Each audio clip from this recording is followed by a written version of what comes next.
Hello guys, welcome back to my channel. For today's video, ipakita ko sa inyo yung tanim naming patola guys. Please watch this.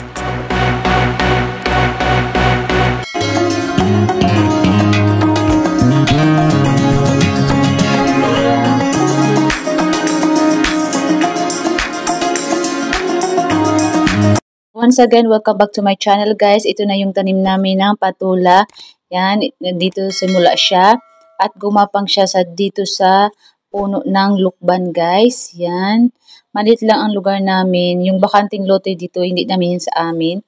Yan. Yung gumapang yung patola dito sa lukban. At andito na guys yung malaking patola na papatigasin na to guys kasi gagawin binhi ulit or itatanim ulit kapag matigas na siya. Papahinugin na siya. Malaki siya guys. Yan at yan sa taas meron pa guys. At dito guys sa may maliit na nyo guys, may nakabitin pa na dalawang patola. Yung isa pwede nang pitasin, yung isa hindi pa kasi maliit pa siya guys. Itong variety ng patola napakalaki at mahaba ito guys.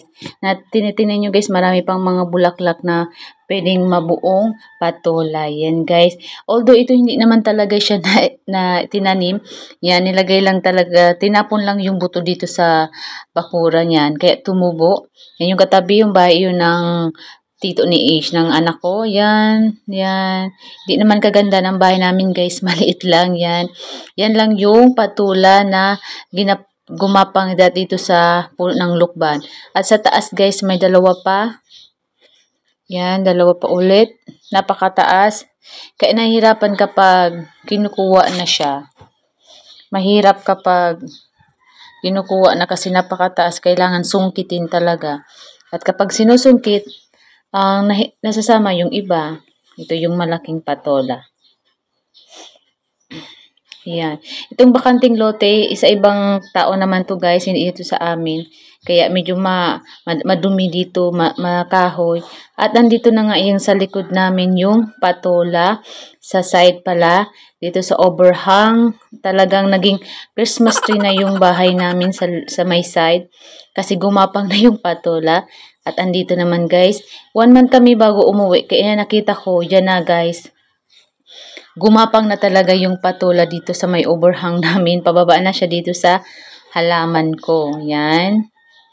Yan guys. May napitas na sila dito. Marami na siya. Yan. Yan, gumapang talaga siya dyan sa taas. At yan. Yan guys. At ito na yung anak ko. Yan. Tinitingnan, hinahawakan niya yung patolang malaki. Sabi ko, hawakan mo siya. Kasi bibidyoan natin. At ito na din ako guys.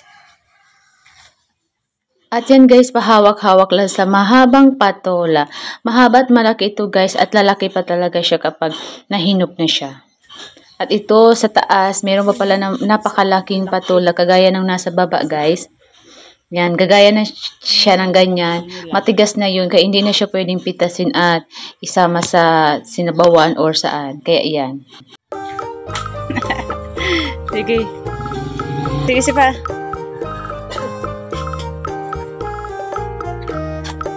Dalawa. Huwag na. Dalawa. Abutin. Abutin mo. Abutin mo. Tama na. Wag mo hilain, sayang yan. O diba, for today's video, nag-act lang naman ako na abutin ko siya, pero hindi ko talaga siya maabot guys. Yan, yung pagdating ng asawa ko, saka ko siya pinakuha. Yan, for today's video nga lang guys, pinapakita ko yung patola namin guys. Yan, sa susunod bababa na siya hanggang sa lupa na yan kapag hindi nilagay dun sa taas ng bahay namin, dun sa overhang. Kapag hindi siya nilagay doon, mababa siya. Kaya kailangan siya ilagay dun sa taas para hindi siya mahulog at mababa. Yan guys, ito na yung patola. Bali dalawa lang yung na-videoan ko ngayon. Yung iba nito guys, andun pa at ititinda ng aking mother-in-law at magiging pera na siya guys.